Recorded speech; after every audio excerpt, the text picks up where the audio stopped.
started. So tonight we have the pleasure of having Kim Martin. She is the VP of Talent and Strategy here at WEGO Health. Very excited to have her present tonight. This is definitely a topic that we have had a lot of people coming to us with the WEGO Health Experts platform. A lot of people are asking, how do I submit proposals? How can I better prepare myself for freelance and really getting these engagements that are on the platform? So without further ado, I'm going to switch it over to Kim here, and let's dive in. Lots of great content tonight. Hey everybody, thanks for jumping on. Really appreciate you taking the time and excited to walk through the gig economy, freelance consulting, and helping people on the phone and who watch this after the fact really optimize the experts platform. So in order to dive in, I'm going to turn off my video in just a moment, but before I do, I want to give a thumbnail of my background because I know most of you on the phone, but I don't know all of you. So my professional background was in business development and technology sales. I used to sell solutions in various industries, and at one point I was working for a staffing firm that was doing full-time placement of technology and finance professionals, and I was hired to actually stand up their consulting division. So I was working on client development, and a recruiter that I was partnered with was doing the recruitment, and together we stood up a pretty successful consulting division in a mature market. So working with WEGO Health and the platform isn't my first go round with the concept of matchmaking and consulting. It's really nice to now do it in an automated fashion, but I just wanted to share a little backstory that I understand the dynamics of the freelance consulting market. I'm also, like all of you on the phone, a patient expert. So when I stepped out in 2001 to raise our son, before I knew it, 10 years had gone by. So although I took time to get my master's degree over that decade, I came back into the workforce behind the curve. How do you catch up on technology sales when you've missed a decade? So that's when I realized that I could parlay my professional and my patient expertise, my subject matter expertise, as a 4-time cancer survivor. So that's what I did. I branded myself as a consultant. I've been working with the industry in a lot of different strategic capacities, and of late with WEGO Health, which I'm thrilled because what they've developed with the WEGO Health Experts platform is exactly what I was hoping to help bring to healthcare, this new opportunity to leverage a workforce that's frankly undervalued and right now underutilized. So on that note, we can dive in. So quickly, we'll talk about the gig economy, the role of freelance consultants, the WEGO Health Experts platform and how you can optimize it. And then, as Julie said, we have some resources to share at the end, and then we'll open it up for Q&A. So the gig economy, we're all a part of it now just by virtue of being on the platform and working in a consulting capacity. And you've probably heard on-demand, share, peer, consulting, collaborative economy. It's really an overarching term for this new marketplace where clients are looking to hire on-demand and in-demand skills, very specialized skills for, in many cases, short-term projects. And within healthcare, we are seeing obviously a great demand for patient and caregiver expertise. That is very much part of the in-demand strategy for a lot of organizations. And with WEGO Health and the position that the organization has had over the last decade is in working with patient leaders and the patient network, we're now leveraging our position to help bring that gig economy to healthcare, which is, as I said, very exciting. I know many of you have had experience using the platform thus far, but with the gig economy, there's a lot of flexibility that we now can enjoy as consultants. What we're also seeing is this trajectory. So Accenture just published this month this technology health or digital health technology vision report. And if you look at the trajectory of moving through each of these roles, we went from the fixed role, which we all know is the employment model, to now the liquid workforce, which is really a more adaptive and responsive workforce that changes based on the environment, right? So healthcare the environment in healthcare is changing very quickly. The platform, WEGO Health Experts, is the third dynamic where we now have an on-demand talent pool. And we've made it easier for healthcare leaders to quickly identify and hire experts like yourself for these short-term projects. And as we move through even further, it becomes now more of an pure open marketplace. The statistics are trending toward almost 40% of the workforce by 2020 will be involved in some level of freelance consulting. This is also from the Accenture report. The statistic I'd want to draw you to is the last one, where 71% of healthcare executives have had an experience working with the liquid workforce, right? Hiring talent on demand. So freelance, what does it mean to be a freelance consultant? Essentially, it means that we're all micro entrepreneurs, or micropreneurs as the term is. And we are all essentially our own business. So industry, especially leaders using other platforms, if you will, to hire talent, are expecting freelance consultants to really understand how to manage their work and themselves as a business. So understanding not just the sales and marketing, which is the critical component of representing ourselves as a business, but also operations, strategy. We really need to present ourselves as a full package of capabilities. We also need to recognize where our strengths lie. So it takes some honest assessment to think about what really are our top 3 or 5 areas of subject matter expertise, because we can't be all things to all people.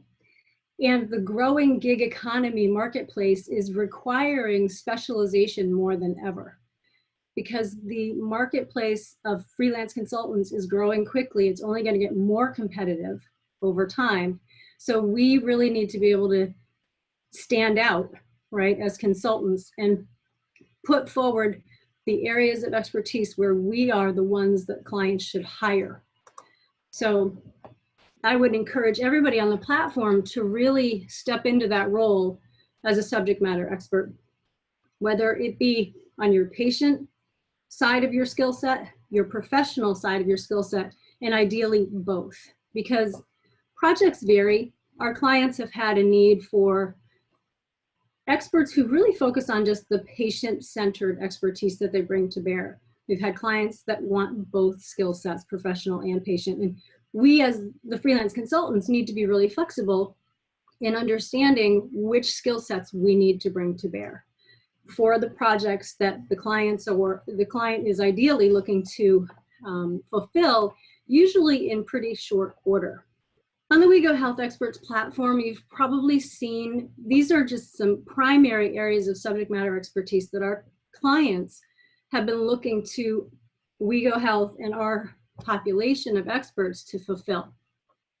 And when you look at this list of social media campaigns or market research, usability testing, it's really important to have that honest conversation with yourself and really identify where you are a 10 in delivering certain skills, where you might be a 5 and need a little bit more training. And the beauty of today, obviously, is with the internet, we have an abundance of resources to train ourselves up in the areas where we might feel like we need a little bit more support. We also, with peer communities, have the opportunity to really connect with each other as well and learn from people who've already been where we want to go, are doing what we want to do. They can be your mentors. Mentorship today is a huge opportunity to really not just grow your own professional skills, but grow the marketplace of freelance consultants who are consumer facing, patient facing, really grow that community of expertise. Because as we all know, we have the perception in healthcare that patient-centered consultants can oftentimes be undervalued for their expertise. So we want to really present as strongly as we can our capabilities, our professionalism, and everything we do is part of the story we tell our clients. So clients are developing a narrative when we interact with them. They're developing a story of who we are and what we would bring to the table. And we want to make sure that every interaction we have with a client, whether it be through email or over the phone or in person, that we recognize that everything is being crafted as part of our story that the client is developing in their mind. So why I point that out is because it's really important for all of us to know what our brand is. Who are we? What is our niche, right? What do each of us want to specialize in? And what segments of the market do we want to go after? Because healthcare is a mammoth market. There's plenty of opportunities for all of us, and there's no need for us to be competing. We can be collaborating, but we also want to put a stake in the ground of where are we going to be expert in which sectors in healthcare. And for my own experience, when I was crafting my brand, oncology clearly was a stake I could put in the ground with my cancer experience. But oncology is a huge market.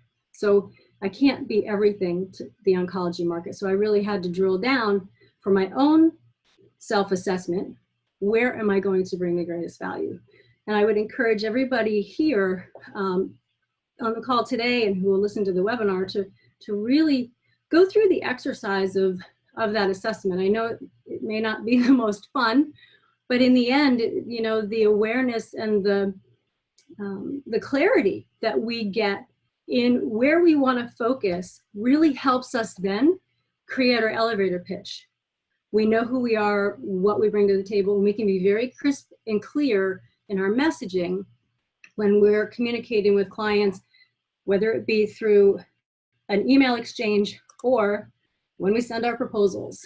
So proposals are oftentimes the first opportunity a client will get to see how we sell ourselves, see how we would be working with them. And the proposals,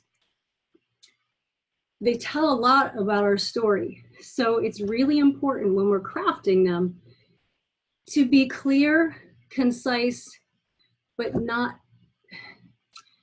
too brief, because we need to give the client enough information to know from that document or that submission through the platform that they know exactly what they're buying when they hire you. So that's why going through that assessment of your skill set, your expertise, your brand, your niche will help your proposal writing significantly. And then the whole process of selling yourself becomes easier because you know your product and you've crafted what feels very well aligned with your either mission or your values or your goals. Proposals, it's really important to include key information. So you can just go through the 5 W's, right? Who's the client? Who's the client audience that you're speaking to? And if you can incorporate language that is relevant to that industry and shows that you understand the nature of the industry and that you really do understand the nature of the industry, that's helpful. That's very important because clients really aren't expecting to have to train up our experts. What is the nature of the work being done? And also, what are you able to focus on immediately to help the client start moving in the direction of fulfilling that project? Where can you add value? Now, this may come after you get the engagement or the project. It's really helpful to ensure that you continue to help the clients understand where you can deliver added value, because ideally what we're looking for our experts on the platform is for them to develop relationships with our clients. We want the clients to know that they can truly partner with the experts that they hire on the platform. And we've had occasions already where a client has come back and hired the same expert 4 times because they developed such a great relationship right out of the gate. the expert understood the nature of the client's business, was very responsive, delivered great results, and the client just kept coming back directly to that expert. That's ideally what we would like for all of you as well when you're working with the clients, because it's just better for everybody, right? It makes it easier for clients to know that they can have their project needs filled. Makes it easier for our experts because now they have a bit of sustainable client business.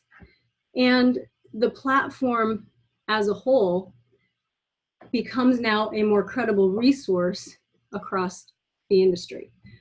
So when can you start? When is your availability? One of the things that clients have expressed is they really would like to know if you're going on vacation, if there's a way to make them aware ahead of time so they can do other resource planning as needed. So it's very important to keep your availability current. Why? There's some latitude there, but I think it's important to also help the client understand trends that you may be aware of that they may not. So why is some of the work they're doing important, or why maybe should it shift slightly based on what you know about the landscape of the patient communities that the client may be trying to reach. And now you become really the thought leader for the client as well, because you have a lens into some areas that they might not. And they look to you for that expertise. So it's great when you step up and really help the client learn more about the patient community or the project need that they might not have otherwise known. And then how are you going to go about fulfilling the project? Brief outline of your plan. If it's social media, what are the channels going to be? How, what medium are you going to use? It's really important to give the client clarity of how you're going to kick off the project. And as a self-starter, that's really important because, again, the clients are expecting experts to be self-managed and to be accountable and responsive. And we, as an organization, would love for our experts to really exceed expectations with clients. And then if you have any questions, include those in your proposal. If you're not clear on something, feel free to ask the questions. And there is also the opportunity for you to attach some samples of your work. So if you're doing content development or other projects that you've done in the past where you can point to some of the work that you've done without having the client have to go search for you online, because they will, but it's nice for you to put right up front, make it easy for the client to clearly understand why you should be the expert that they hire. So on the proposals screen on the platform, this is where you can be responsive. We'll definitely try to be strategic because that's going to help you differentiate. Again, depending on the nature of the project, our clients receive several proposals from experts. So there is often competition, and it's really important to read the client project's details very closely so nothing gets missed. We have seen where some proposals were slightly off the mark, and it appeared to be simply just maybe reading it too quickly. So you want to make sure you cover all the necessary details. And we've provided a very open proposal summary field. So you have a lot of latitude on how you present your information, but definitely try to create clarity with bullet points, white space. One big paragraph of content is not as easy to read for the client. And keep in mind, when the clients are reviewing these proposals, they're usually doing it very quickly. I mean, we know that when you go to apply for a job, the HR folks screen resumes in 3 to 5 seconds. It's a ridiculously quick number. Our clients, unfortunately, also screen rather quickly because they've got other pressing priorities. So we want to do everything we can to help make it easier for the client to understand why we're the ones they should hire. So what to charge? This is a common question with the experts. They're not sure exactly how much to charge for their services, and frankly, clients aren't really sure what to pay either. And there's a terrific opportunity, again, for taking that assessment exercise where you're really carving out your niche, you're drilling down into your expertise, you know where you excel. It's valuing not so much your skill set, it's what's your skill set worth. So what's the value you're going to bring to the client as well? And if you're not sure, this is again where you reach out to people who have been where you want to go, are doing what you want to do. And many, many people will help others understand from where they once were, how they developed their business model and their pricing structure. So I myself have, because of my background with the consulting field, I've counseled several colleagues about valuing their expertise. And it really is carving out not just your social media expertise or content creation, but really project management, right? That's very valuable. A lot of us do it without even realizing it. Sales and marketing, those are incredibly valuable skills. If you're a strategic thinker, your network, how well plugged in are you and how easily can you connect customers or clients to other either contacts that you know in the consumer facing side of the world or other associations that they might want to connect with that they're not aware of. How can you facilitate those connections? That's all currency to the client. And that's where your value delivery, in addition to your skills, really come into play. So it's important to look at the value of your expertise, not the costs of you doing business. Not thinking about how much are you spending for, your technology and your operations, whether it's apps that you're paying for, your office equipment, that's the cost of doing business, but your value is something very different. And there are, I'm sure, chats that you could get involved with. I've not looked into that, but I would imagine with the online communities, there's conversations taking place where you could reach into the community and learn more. I think it's probably better to work with trusted resources, though, people that you know and value their opinion and the nature of the work and how they conduct their consulting business as well. The other thing to mention here is be sure to invoice the clients when projects are completed and do so in a pretty timely fashion, because we understand that everybody gets busy, but in order for WEGO Health and the clients to really keep the business tight, it's important for the experts to send their invoices either at the intervals that you've agreed with the client, or as soon as the project is completed, so that we don't have any outlying transactions. So with the payment and closing out the contracts, it's really important to rate and review the experience that you've had. So ratings and reviews go both ways. Clients can rate and review the experts, and experts can rate and review the clients. And this is really important because this is going to help build your portfolio, right? And don't be shy. It's okay when you send the invoice to ask the client to provide a testimonial in addition to the 5-star or the star ratings. We have had clients write very nice testimonials for some of the experts on the platform, and vice versa. We've had experts write glowing reviews of clients as well.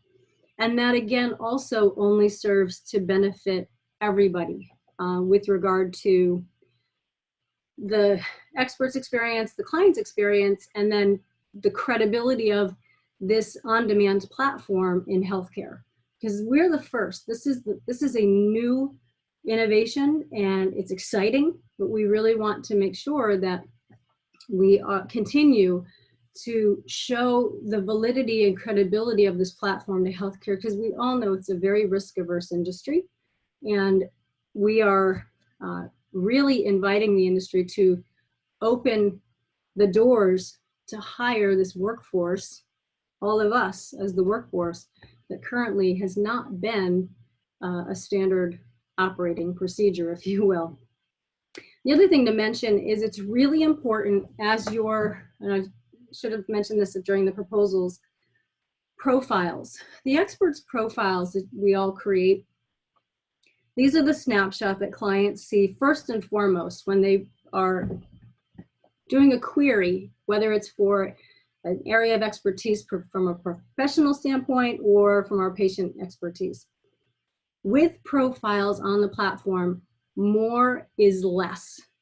The more you have on your profile, the less likely the client will take a look at it.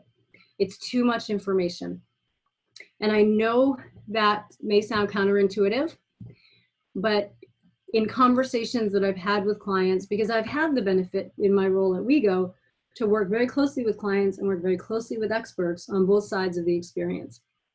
And clients really need to know quickly when they look at your profile where you specialize and what your expertise is. And I understand that many of us have multiple health conditions that we're managing, and that's not at all to diminish the importance of that. But the top 5, maybe 10 health conditions would be what I would encourage you all to go back and kind of revisit on your profiles, because the other opportunity you have when you are hired is to continue, as I said earlier, to develop a relationship with that client and help them further understand the added value you can bring. And it may be in other health conditions and it may be in other areas of professional expertise. But you want to get that door opened first, and it's going to be with a profile that's much easier for the client to decipher and understand what you bring to the table. I would say the same for your professional expertise. Where are the 3 to 5 areas of sweet spot, maybe even a few more, where you can excel professionally? And those 2 key areas on the profile really should be tight. So I know we have a variety of quality on the platform with profiles, and what's great is we have a variety of expertise. So we have some folks that are entry level, we have some folks that are mid-level, and we have other folks that are more senior level. But even still, when we craft a resume, we're always told, try not to go more than 2 pages, which even today, I think you're not supposed to go more than 1 page. So it's, even if we have years of expertise, what we should be able to do is really drill down to know what are the specific focal points that we can identify from our own skill set and harness and bring forward for the client benefit. So less is more in the case of your profile. I want to be sensitive to time, and we have a variety of resources that we've curated for you. And I encourage you to take full advantage of every one of these resources. And this is just a short list to get you started. You can do your own searches and find resources that really speak to your style of business, your personality, what direction you want to take with your freelance consulting role. But I encourage everybody to get the Udemy course by Seth Godin. It is so rich with content. I can't begin to do it justice right now, but what he does is really break out not just the 5 different, he talks about 5 different types of freelance consulting, but he goes through every aspect of building a successful consulting business and how we really do need to specialize, own that we are a business. And he pulls no punches. He's very direct in his approach, and the content is fabulous. The Consulting Economy is a great book that I would recommend, and it also points to all the elements that we need to be thinking about for really working as micro entrepreneurs and having our business hat on at all times. The Gig Economy, this is an author who I had the privilege of doing a podcast with for one of our experts, and she is a professor at Babson College, and she teaches an MBA course on the gig economy, and one of the things she tells her students is to stop looking for a job. So she very much promotes the opportunity to develop a freelance consulting career at a young age, which is ideal, and move through and really develop expertise that will carry you forward well into retirement. And then the 7 keys, the surprising tips, the crowd-based capitalism, and how to freelance your expertise. Those are fabulous articles, all very recent, that they really deal with a variety of different aspects with the freelance economy. But I think what you'll enjoy is the surprising tips for writing winning proposals.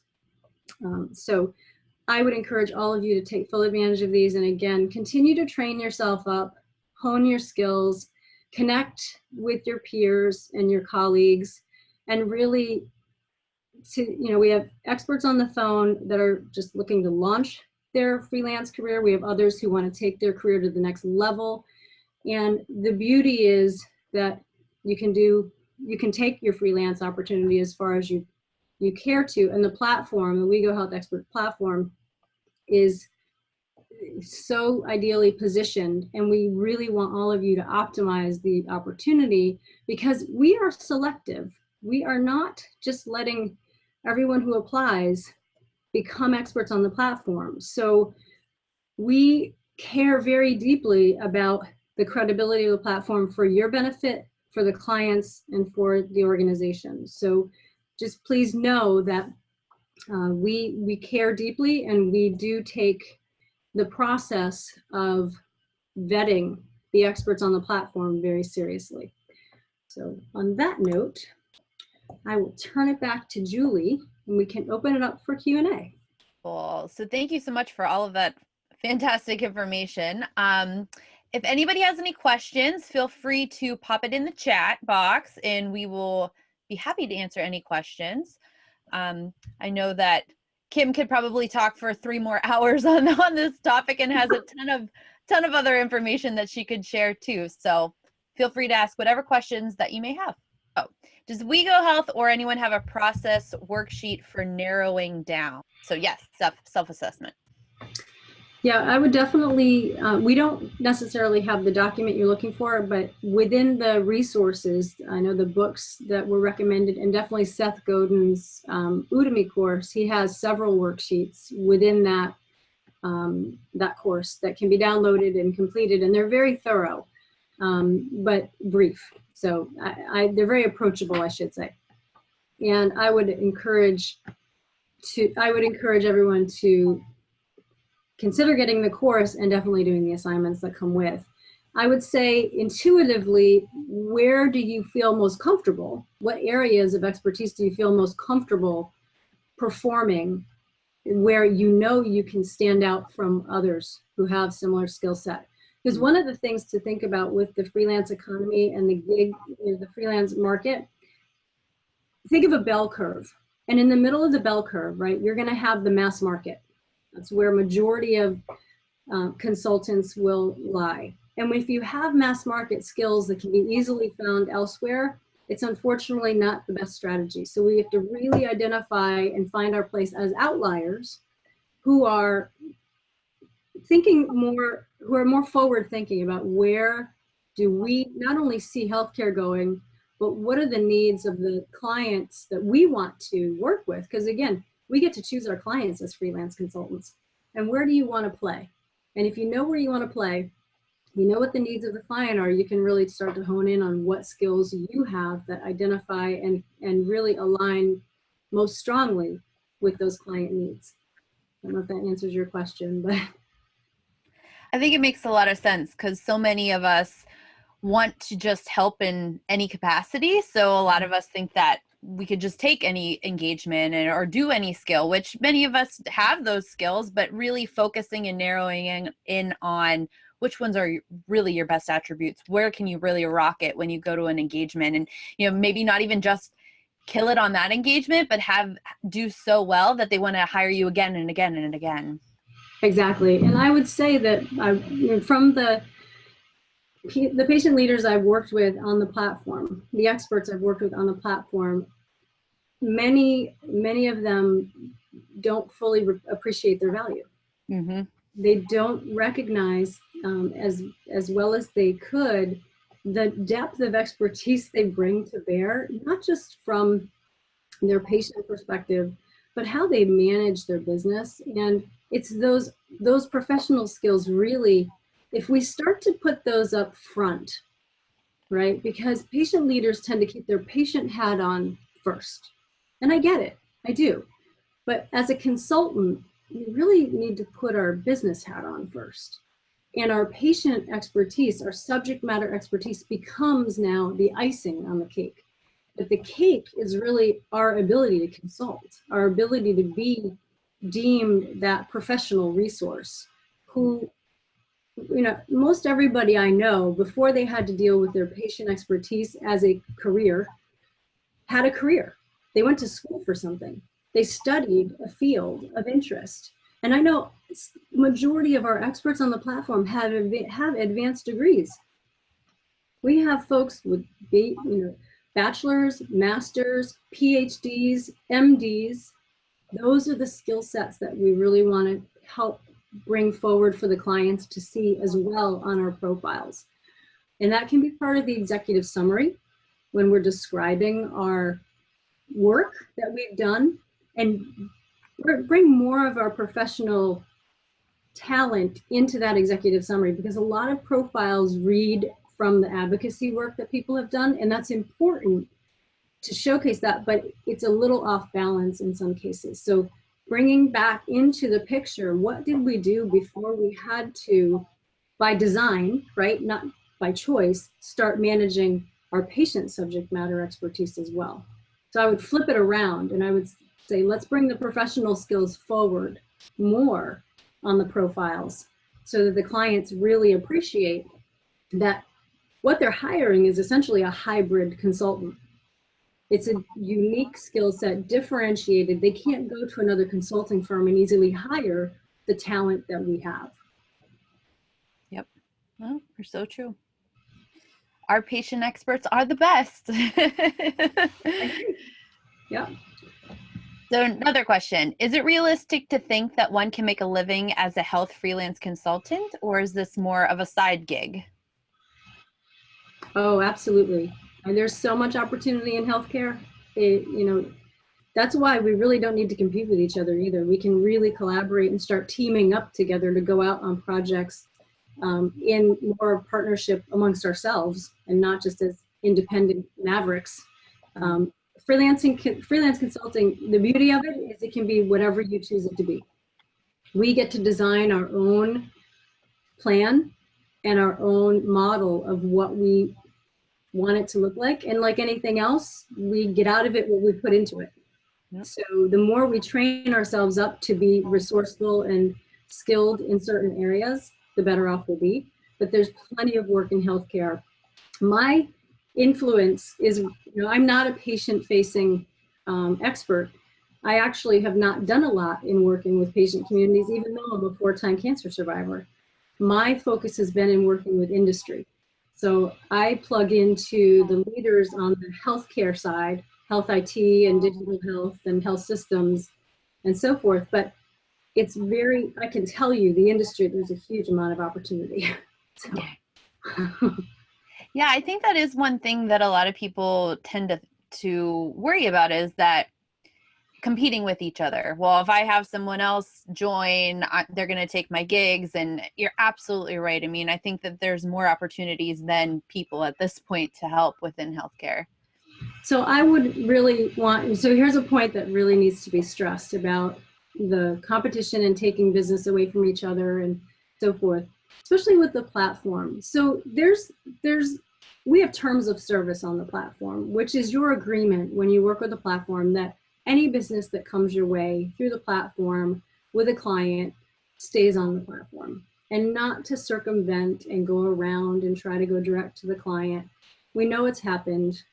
It's very much outside the bounds of the terms of service. And it speaks to the ethics, right? And it's not just the platform. We need to honor each other. We can't be taking business from each other because we're all in this together. The only way we're all going to succeed is if we work together and not be sharks in a tank. that doesn't help any of us. And we don't have to be, because there's more than enough work to go around. And I will tell you that if you are working with a client and you were, or let me back up, if you see an engagement or a project posted on the platform that you're not ideally suited for, but you want to bid on it, it doesn't represent you well or the platform well if we have people going after projects they're really not qualified for. So a better thing to do would be to reach out to somebody you know who could do that, project, bring them to the platform and tee them up to the client, because now you're adding value. And that's the way to think about it, is if you can't be the one to fulfill the project, how else can you help either WEGO Health or your client? Because you could be on a project and the client's asking for a specific skill set that you don't have, but Julie has. So you say, you know what, client, I'm sorry, it's not me, but here's who you need to talk to. And you open the door and you invite Julie into the project. Now you haven't lost the opportunity because you weren't qualified for it anyway. But now you've added value back to the client, and you now are a trusted resource. And fundamentally, the nature of the business on the platform and business in general is trust. So any way that you can build trust with clients, it will buy you much more benefit than you might realize in that moment, and pay dividends down the road. And we really do honor that the experts, majority of the experts on the platform, have absolutely done the right thing. We only know of a few random occasions where, probably not for ill intent, experts have gone off platform, and I just want to raise that point because it's very important to know that that's not the nature of the business, and it's not going to bode well. And also to please consider applying to the projects where you are a supreme fit, not a sorta fit, because the clients their expectations are very high about what our experts will deliver. And we as an organization, and you as the experts, really need to put forth our best effort and our best opportunity for success. Yeah, absolutely. Well, we're about at time. So I just want to thank you so much, Kim, for all this tremendous information. Thank you everyone for joining. If you want to learn more about WEGO Health Experts, head over to the expert site. We'll pop the link in the chat box. And also remember that we are having our WEGO Health Awards right now. So endorsements are happening right now until September 1st. So feel free to go and endorse all of your favorites. And again, we will be sending out the resource sheet after this, so you can look out for an email from me. And again, we will have the replay on our blog within the next week, so you can refer to it again. Great. Wonderful. Well, thanks everyone so much. I hope you have a great evening, and we will talk soon. Don't be strangers. If you ever have any questions, please feel free to reach out to us.